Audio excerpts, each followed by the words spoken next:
I want to thank you, Mr. Chairman. Mr. Chairman, H.R. 4775 would unacceptably delay implementation of the EPA's 2015 ozone standards for another 8 years, while also mandating that EPA wait a decade before considering any new evidence regarding the health implications from ozone and other harmful pollutants, despite what the science may say in the interval.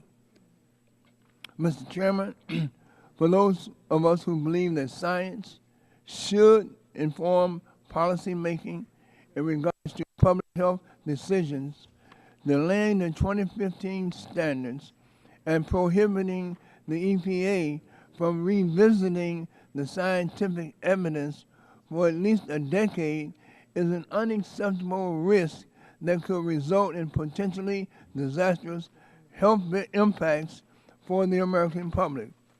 Mr. Chairman, we know that breathing in dirty pollutants such as ozone, carbon monoxide, lead, nitrogen, sulfur dioxide, and many other dirty pollutants can lead to a host of health problems, including asthma, inflammation of the lungs, respiratory disease, and even premature deaths. Mr. Chairman, current research even suggests that ozone may also cause damage to the central nervous system and may harm developing fetuses. Yet, despite all of the scientific research, this bill would stall the new ozone standards, permanently weaken the Clean Air Act, and hamstring EPA's abilities to regulate these harmful contaminants both now and in the future. In fact, under this bill, not only would states have to comply with the 2015 standards until 2026, but parents would not even be informed if their communities were in violation of clean air standards until the year 2025. Mr. Chairman, I can think of no benefit to the public interest of denying citizens information directly tied to their health and to their well-being.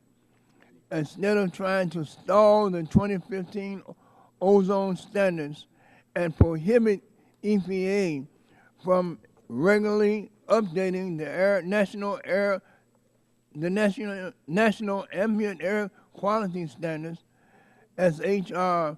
4775 would do, we should be heeding the warnings of doctors, heeding the warnings of scientists, of not acting quickly enough to protect the public health.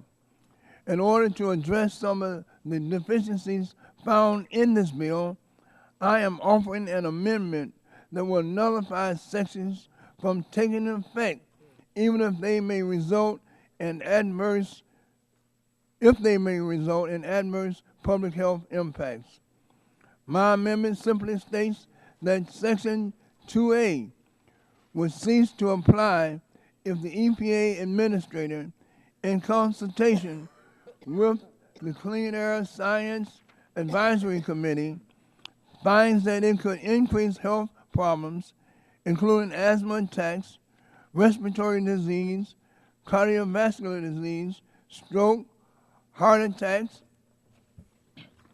babies with low birth rate, and impaired fetal growth, neurological damage, premature mortality, or other serious harms to human health, especially for vulnerable populations such as pregnant women, children, the elderly, outdoor workers, and low-income communities. Mr. Chairman, with over 371,000 adult cases of asthma and close to 99,000 cases of pediatric asthma in my home county, Cook County, Illinois, I cannot afford to support a bill that may in fact aggravate this problem rather than make it much better.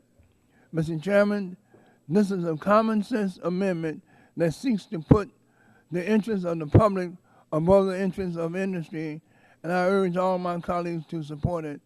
And with that, I yield back.